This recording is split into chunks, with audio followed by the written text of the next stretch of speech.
we're very pleased to have you here on our campus for a very special 2 days for someone we know is very special to you. I also have a special welcome to two very important guests, Jamie and Judy Dimon. Jamie up here on stage with me, Judy in the front row.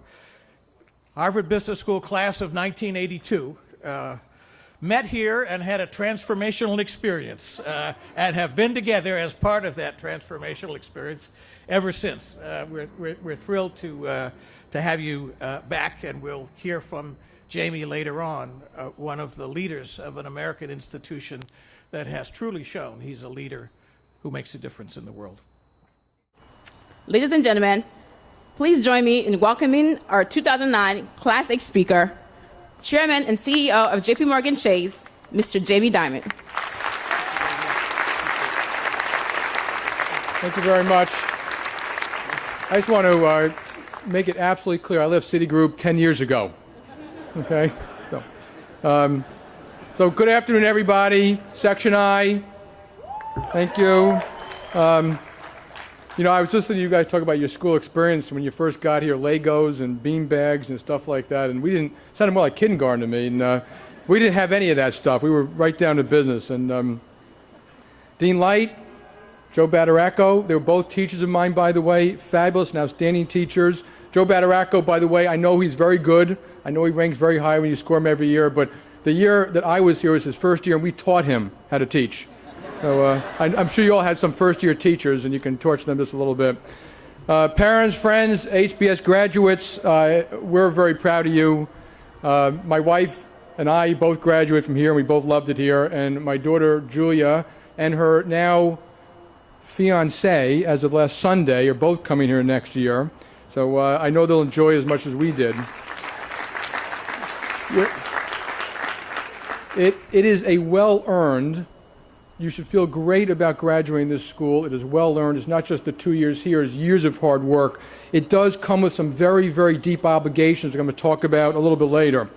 I'm actually going to stick to exactly what you all asked me to speak about, 3 subjects. One was career management, learning, dealing with failure, building your brand is one, it was put in the piece of paper I got, family and things like that. The second is leadership, qualities of leadership, what's important, and particularly lessons in a crisis. And the third is our obligations to society and each other. I'm going to caution you, and I'm going to go through a bunch of things here. I'm always hesitant to give advice because it sounds like I did it all right. I did not. Some of what I'm going to tell you is I learned from making the mistakes that I'm going to tell you to try to avoid doing. And some are timeless principles. I'm sure a lot of the parents here will know them quite well. Career management. And this is individual, whether you're an individual leader or a leader of a group, an individual contributor, you're responsible for your own success and happiness. There are 6 very important things I think you got to focus on. Learning is a lifelong thing. It doesn't end at Harvard Business School. It's your responsibility. I think if you're in any profession at all, you have to do it consistently all the time. I think I spend probably 50 or 60% of my time learning, reading, talking to people, traveling. It's the only way you can keep on top of this global world of ours. And it's even tougher now because of the globality of the businesses you're all going to deal in. How? Reading is the most important one. But the second one, which is often forgotten, is talking to other people. You can learn more from speaking to people in 15 minutes than if you spent your life doing something. They can explain it to you, and you can learn from watching people.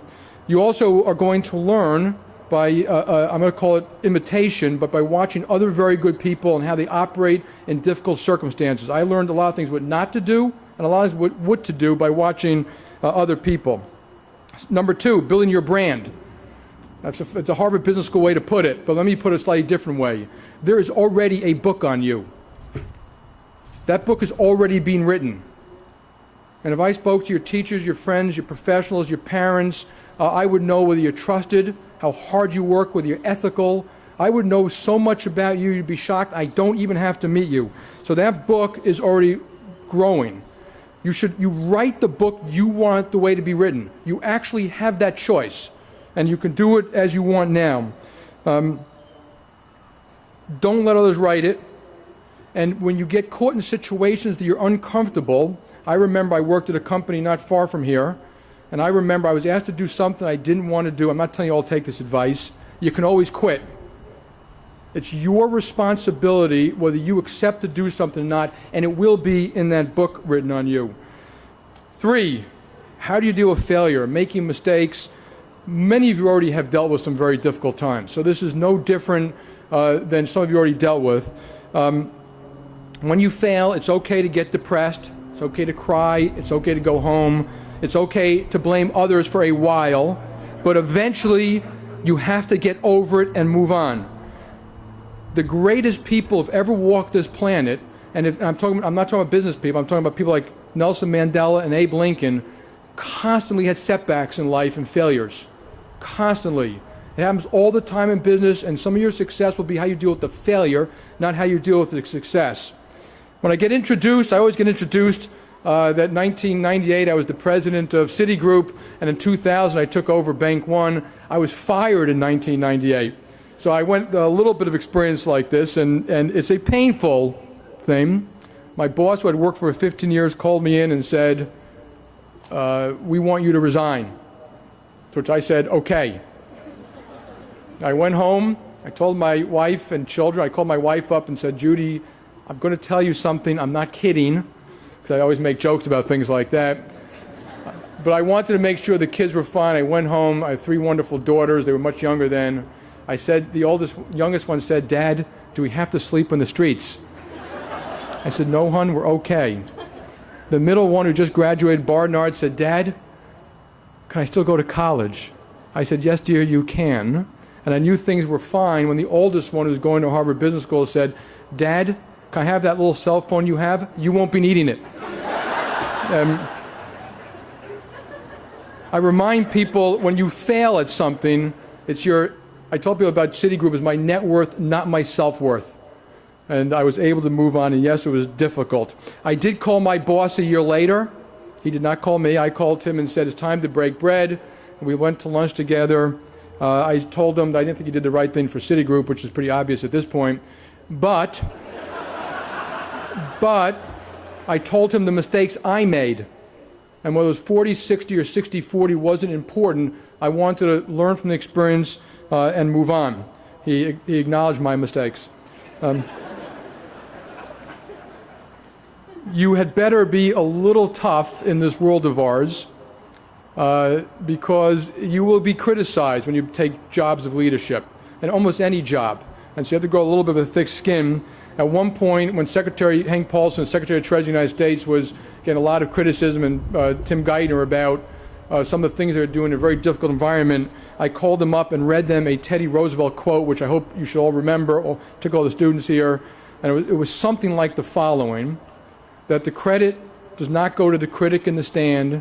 It goes to the person on the field, bloodied and bruised, striving to achieve something.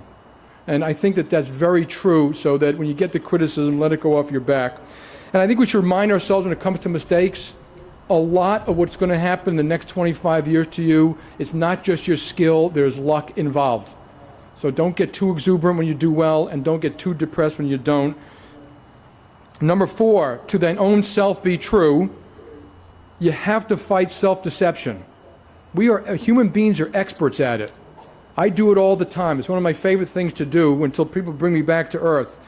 Very often, who brings you back to earth? Very often it's your friends or your spouse. We all do the same kind of thing with friends and spouses. We come home, we tell them how we were treated and why that person treated us so badly, and they agree with us. So it's very important you try to step out of those situations and try to understand yourself deeply. I'm going to give you 2 examples about, this is more personal, it may relate to some of you here, about myself. When I was in 5th grade, my teacher made a sign that said self-control, and she put it on the desk facing me. That went on for many, many years, and it wasn't until I was 45 years old that I realized that anger is a bad thing.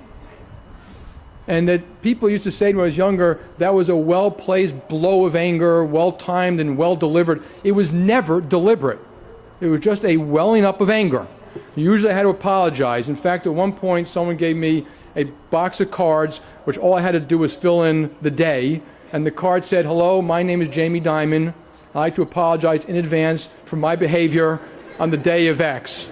And so anger always backfires. It hurts people. You have to apologize all the time. It's better to skip it. You all know about IQ and EQ. Your IQs are all high enough to be very successful. Where people often fall short, it's on the EQ. And emotional intelligence is critical, and it's something you will develop over time too. Matter of fact, a lot of management skills are more EQ. How do people function? And when I look at EQ, I always think to myself, why is it that when some people walk in a room, we all brighten up? Why is it when you really want advice, you call certain people? Why is it that some people you never would question what they say, and that some people you never would trust what they say?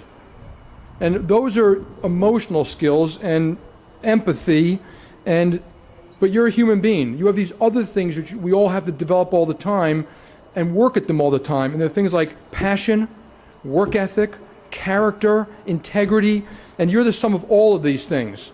Your IQ alone will not get you through the dark days or the tough times. You need to develop all these things and develop them consistently. Take care of yourself, your family, and your friends.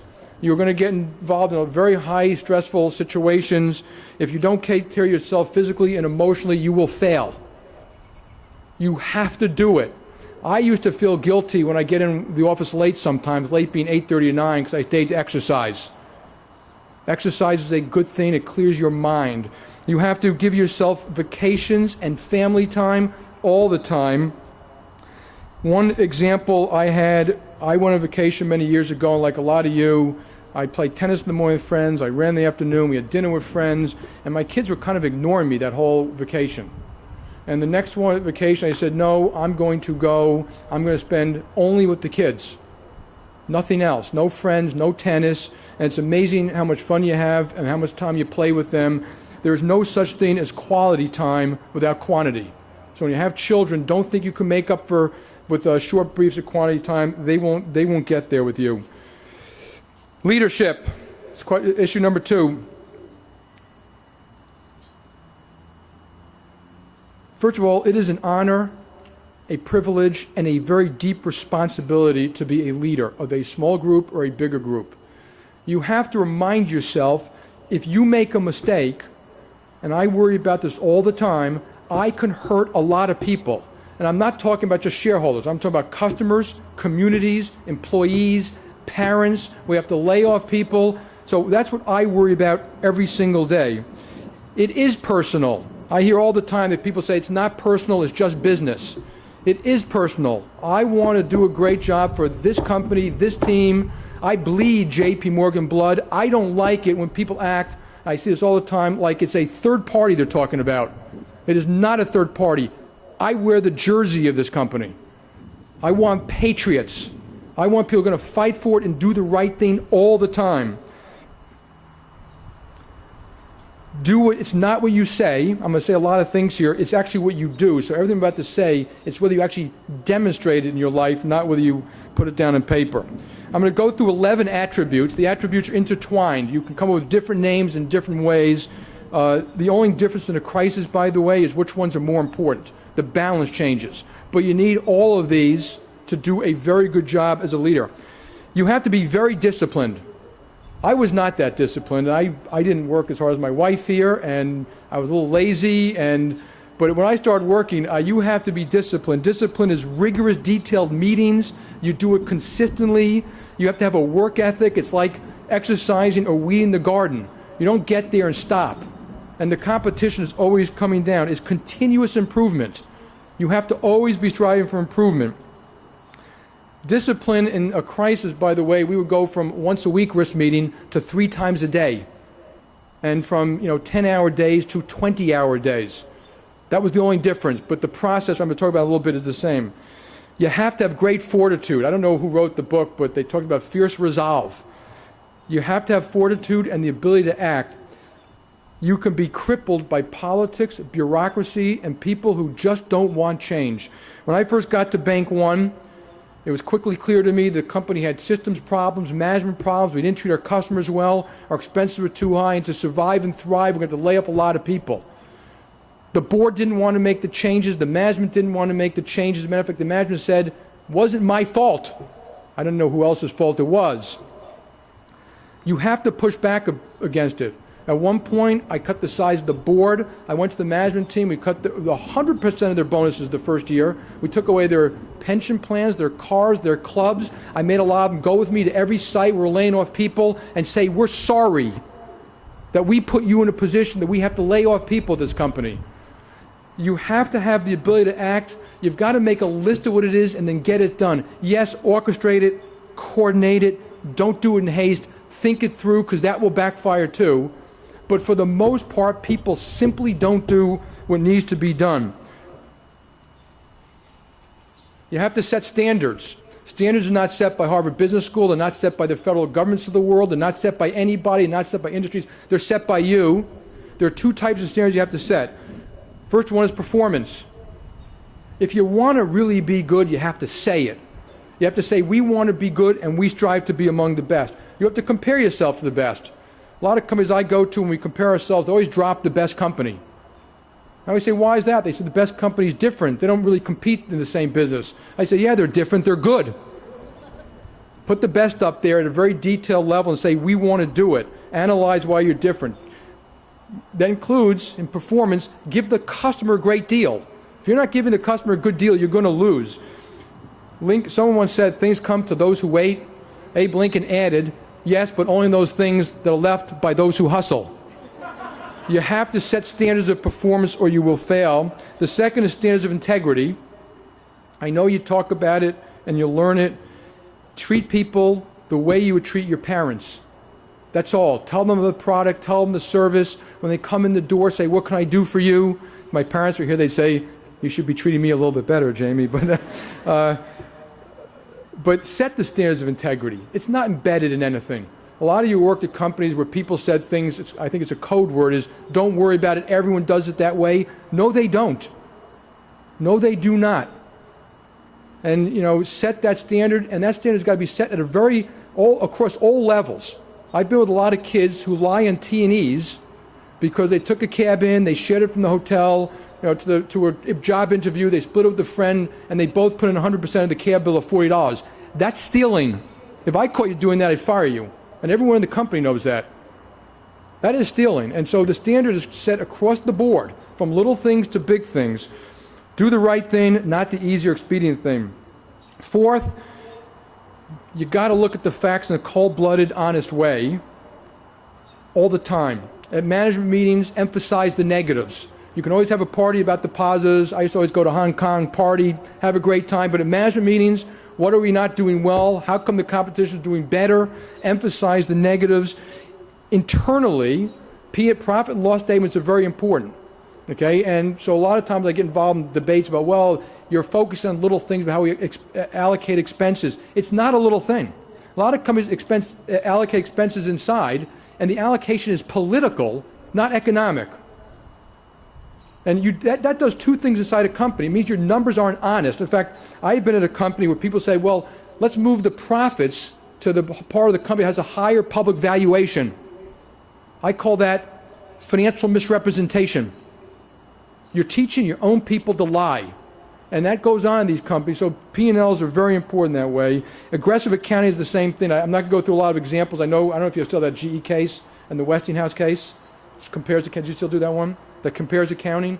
When people do very aggressive accounting, it's in one spot, it's usually a lot of spots. It tells you something about the company. So keep your eye out for that one. Externally, full disclosure.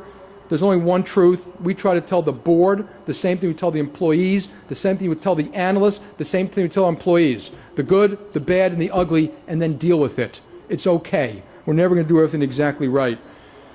Number 5, openness. Hard one to actually execute, because what you really want in a company is full sharing of information. I've worked in a lot of companies where you simply can't get it. They say it's not your job. It is your job. We want to have full information and then have a debate about the right thing to do. Half the debates are on what the information is. Bad information leads to excessive politics. People have often said to me, okay, Jamie, you're the big boss. You get paid the big bucks to decide. Now decide. My experience has always been that if you get the right people in the room, the answer is often waiting to be found. You don't have to guess. The job of a leader is not to make the decision, it's to make sure the best decision is made. And therefore you need other people. You have to kill bureaucracy. I think that bureaucracy is the petri dish of politics. It pushes out good people. You lose touch with the customers. It often emanates from headquarters. If you go to headquarters of companies, I think headquarters are often the disease, and you see the receptionist treating the employees badly or their customers badly, you probably have a company that has a problem. Headquarters don't exist except the fact there's a client in front of someone somewhere, whether it's a Benihana or whether it's a JP Morgan Chase. And you got to deal, at Home Depot, the best example is they call it store support center. I'm more of that mind. Move people in and out of corporate to make sure they know what it's like to have the job on the firing line, and then they have a little more respect for the job on the firing line. Deal with key issues. I always make a list on Sunday of all the issues I'm trying to avoid, and I write them down, and I try to deal with them on Monday. Now, I avoid them half the time. Come with good reasons not to do it, but I try to get them down. There are signs of politics. When you see these, I'm sure you've all seen them. When you have a meeting, you share information, and after the meeting, people line up outside of your office saying, I didn't want to say this in front of everybody, but that's politics. Now, of course, they can tell you something confidential, but most of the time it should have been said in the room with their partners. And I tend to tell people, if you can't say it in the room, you don't deserve the job. Say it politely, say it reasonably, but say it, because you're only trying to do the right thing for the company or the clients. At one point, we had a conversation about compensation. We actually reviewed the top compensation of a lot of people, and someone said, you're going to make us all go through all the compensation of all the top people? I said, yes, I am. And the person said, well, don't they work for me? Don't I know what they contribute to the company? I said, no, they don't work for you. And how do you know what they contribute to the company unless you ask your partners? And we have open conversations about whether our people are doing a good job for each other. We don't do it to hurt anyone. We do it for fairness and insight. And get into the field.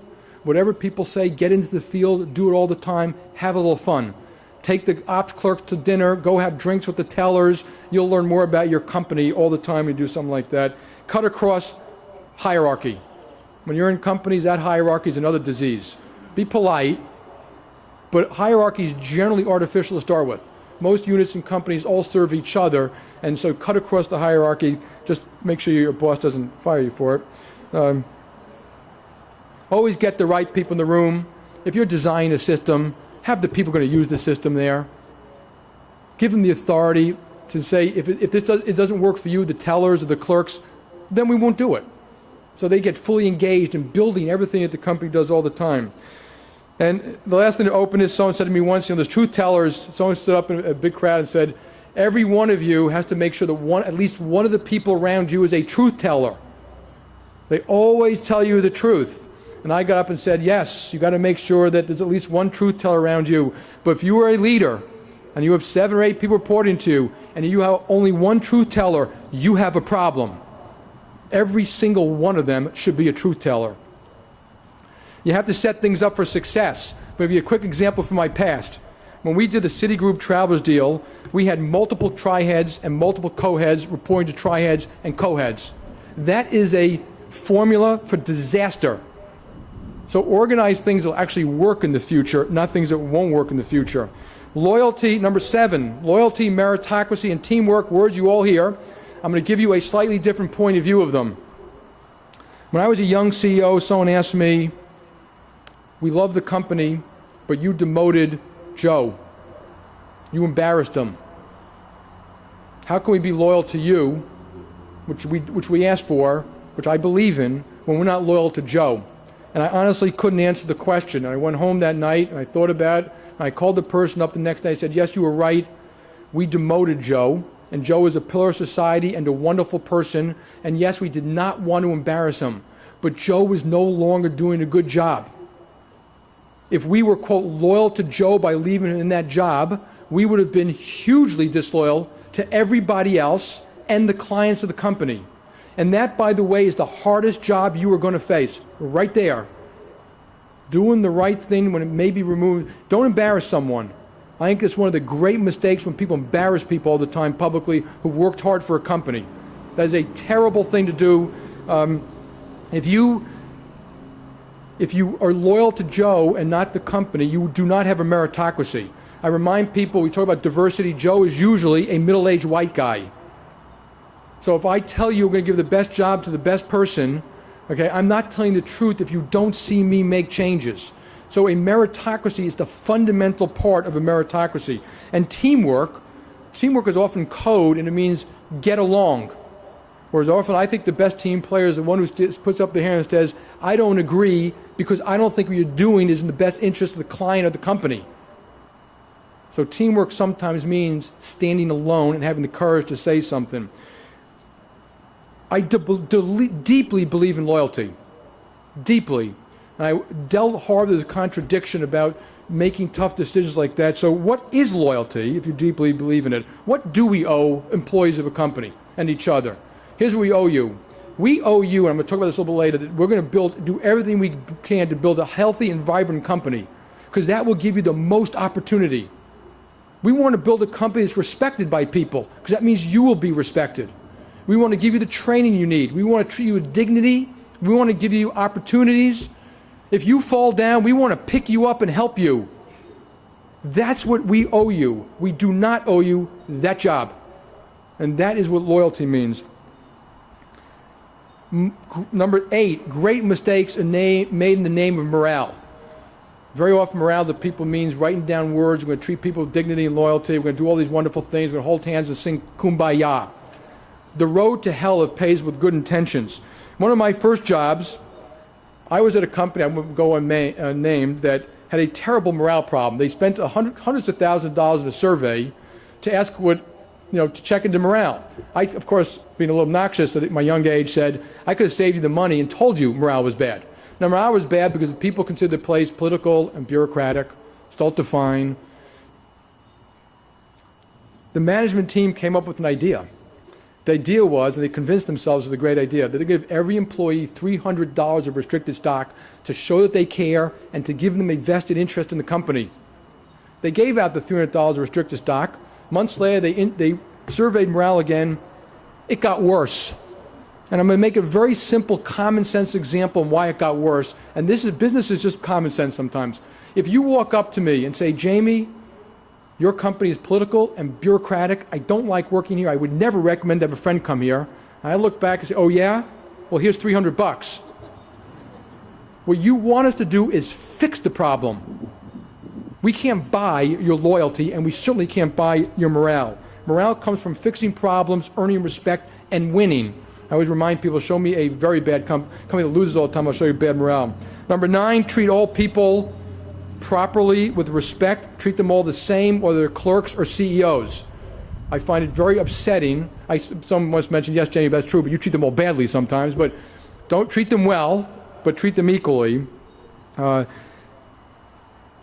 Everyone serves everyone else in a company, from that receptionist to that teller to the ops person, and we should always acknowledge that we serve people. If we don't return our phone calls, they're not going to return theirs. So I always remind myself that anything I'm doing for someone is because they have a client in front of them. Promote people who are respected. Ask yourself a question: you promote people, would you have your child work for that person? Because half the time we promote people, we would not let our kid work for them. And you should really question about why you would allow something like that. Number 10, this is one of the hot topics: get compensation right. So get the incentives right. Build the P&Ls right, get the incentives right. But I always remind people at our company, I don't care what the P&L says or what the incentive system says, do the right thing for the client anyway. That's never an excuse for bad behaviors. Companies, even big companies, we need entrepreneurs. So we have to accommodate thoroughbreds. People want to make money, innovators, and so we have to make sure we have that inside our company all the time too. To get compensation right, you have to acknowledge that failure is okay. We want people to fail. I think they're good mistakes. You argued it, you thought it through, you talked to the right people, and you were wrong. And so you have to allow failure. Compensation, a little bit of a partnership. Internal fairness is often far more important than anything else that takes place. Performance is hard to judge. All this thing about somehow we should have an easy job judging performance. When we judge people's performance, we don't just look at that P&L. That financial statement is a snapshot of a point in time that's based upon decisions and actions taken by a lot of people over 10 years. We look at, did you work hard? Did you hire people? Did you train people? Did you do the right thing for the client? Do you help other people? Did you build systems? When we ask you to do something like recruit, did you help us or did you not show up at some of these recruiting sessions? So we judge the full spectrum of how people perform. And then the greatest misconception of all is when a unit doesn't perform, don't blame the boss. Don't pay the boss. Well, sometimes you want to give your best person the worst job. I've asked a lot of people to go do a job that I know is going to be the hardest turnaround, the meanest job, 24/7, that they're not going to look good doing it. And you know what I say to them? I'm going to pay you the same as the rest of your partners, and I've got your back.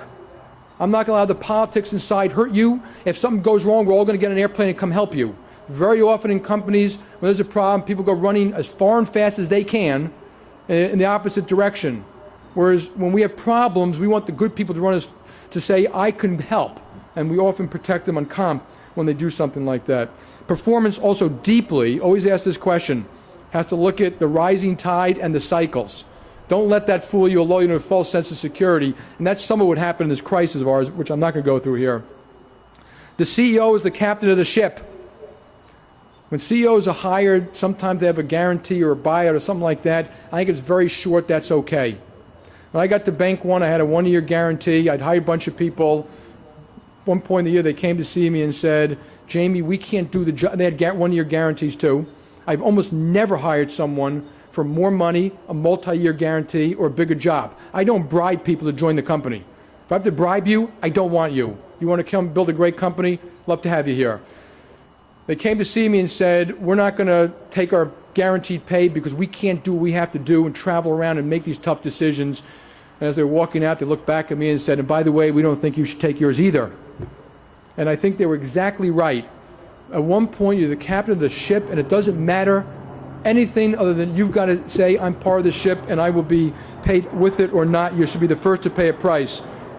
Number 11, have real humility. Humility, by the way, is not a, people that say, Jamie, you don't sound very humble very often. Humility is a deep acknowledgement that we got here by the dint of sometimes where we were born, who our parents were. It wasn't all our genius and brains. Maybe we could have been in a different place with a disease that we couldn't handle. You will have awesome power that affects people's lives. Use it wisely and be just on it. If you do all this in leadership, you can end up with a mature company. And one of the great lessons I learned, and there's a book about everything you want about management you learned in Shakespeare. I don't know if you guys teach that here, but it's true. I look at some of these companies, and they're more like Shakespearean tragedies that you don't teach at Harvard Business School, where neuroses and politics dominates internally. Read King Lear.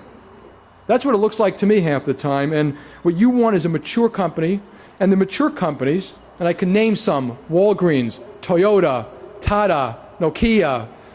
I go around the hall, in every business, they're constantly getting better. They're constantly getting good people. They always do the right thing. They always focus on the customer. It's not constant Sturm und Drang. When they change CEOs, the company doesn't blow up 5 years later. You want a mature company, not a Shakespearean tragedy. Third, your obligations are obligations to our companies and our societies. Some of these are my values, so you may very well disagree, that's fine. First of all, you are very lucky. We should all acknowledge that. Warren Buffett always gives an example of a barrel, that there are almost 7 billion people on this planet, and that most of the people on this planet, if they can take where they are or stick their hand in and be somebody else, would stick their hand in and be somebody else. You can have, in the United States, if we open the doors, we might have 3 billion people who want to come here. We are very lucky. A lot of what we're good at, we were born with. And that gives us deep obligations. Leaders understand that they didn't build this country. I speak to a lot of my friends, I remind them, they didn't charge the beach at Normandy or do the Humvee in a desert in Iran or a mountain in Iraq. So everything they earned, they did not earn it on their own. Somebody earned it before they got here. And that should be a humbling thing for all leaders. If you want to be a leader, it can't be about money, and it can't be about you. It's about eventually what you do what you leave behind, and what you did when you walked the planet. Teachers, politicians, scientists, generals left this planet better than us, and someone said, and I'll tell you what I think about it, said, what would you want on your tombstone? Think about that when you become a leader. What do you want on your tombstone? So here are 3 of the important things to me. I was asked once in China by a reporter, what's really important to you? And I started talking about the company. He said, no, what's important to you as a person? And I said, in this order, my family, humanity, my country, and somewhere down here, JP Morgan. And I do mean that, in that order.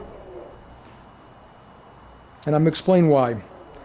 The family you brought into this world, the people who love you the most, you love the most, and I've already spoken about giving them time. The only advice I'm going to give you about family at all, or friends, and this is more to the men than to the women here, turn off the TV. You don't have to have dinner with your buddies all the time. Your vacations belong to your family. Your weekends belong to your family. You got to do that, or you will lose them. And the reason I don't devote all my time to my family is because, as you all know, your kids eventually don't want to see you anymore either. And they all go have their own purpose in life. So I tell people the best that I could do, I think, is build this company that I run as best as I can. And it's the best that I can do for the country and for humanity. The road to hell is paved with good intentions. I am devoted to making JP Morgan a healthy, vibrant company. And people ask me, what's the most important thing to you? Making this company healthy and vibrant. I will make enormous sacrifice to do that, because if I don't do that, I'm hurting our employees, our customers, our families, our communities. We are a very charitable company. We give away $100 million a year. We pay for our vets when they're called back to duty overseas. We pay their full salary. We invented ATMs for the blind. We teach inner city school kids. When the hurricane, the tsunami, the earthquake hit, we immediately sent money and aid. And I speak for a lot of companies. We are a very good company, but it is all predicated on being healthy and vibrant. And sometimes people forget that, and they let the company become sick, and then you're hurting all these things. So I spend a lot of my time making sure we can do all these wonderful things by making sure the company is healthy and vibrant. Finally, humanity and country. We're going to get through this crisis, so I'm not going to talk at all about the crisis. And I think America is a great place. I'm wildly optimistic about the future of America. It is still one of the shining lights on this planet. It has been, and it will continue to be. But I am deeply troubled by the notion that success is a given. It is not a given. And this country has a lot of things it has to do, and policy is something that you're all going to have to start to work on to make sure we do things right all the time. To serve humanity, and I'm talking about America, but I think it applies to all countries, we all need to do things that make the planet better. In the United States, for example, we have had our 3rd energy crisis, which is an environmental crisis. The reason we have it is we do not have the fortitude to make decisions that other countries made a long time ago to tax energy. We come up with a lot of things that aren't going to work, and the one thing that will work we won't do because we don't have the fortitude. We, in the United States of America, and I know it's true for countries around the world, half of the kids who graduate inner city schools, half of the kids in inner city schools don't graduate high school. That is a disgrace and an embarrassment which we're going to have to work hard to fix. So I remind people that it's okay to share the wealth. I don't mind paying taxes. I wouldn't mind paying more taxes. But I also am very careful as we get involved in these things that we don't destroy the wealth by having bad policy. Bad policy can do that. I think Harvard Business School graduates can spend a lot of time making sure we have very good policy. The world needs your help. And you did mention it was a defining moment. I think it's a defining moment in terms of politics, the Middle East, America, and you, President of the United States. It is a defining moment, but a house divided doesn't stand. So I think we all need to do as much as we can. Many years ago, I'll leave you with 2 last thoughts. One last thought, and I'll tell you what I want my tombstone to say. Many years ago, I read an article in the paper that was written by a Medal of Honor winner. The person won a Medal of Honor on Normandy Beach, June 6, 1944. And the person said something like the following. I wish I could have gotten it for this, but I only remember it this morning. The person said, "I will never forget that day or the people who died by my side. I am so proud of them, though I don't consider my medal earned by just me." He said, "But now I'm 70 years old. I'm looking back at my life, and I realize the people who deserve a medal are the people who for 70 years, day in and day out, were good parents, good friends, helped the sick, helped make it a better world, through thick or thin, all the time, in little ways and in big ways." And that's how you are all going to add to this planet too. So my tombstone, actually not my tombstone, I'm not going to show I'm going to put my tombstone, but I hope people say, we're going to miss the SOB, and the world is a better place from having been here. So thank you, congratulations, God bless you all, Godspeed, and help make it a better world too. Thank you. Thank you. Thank you.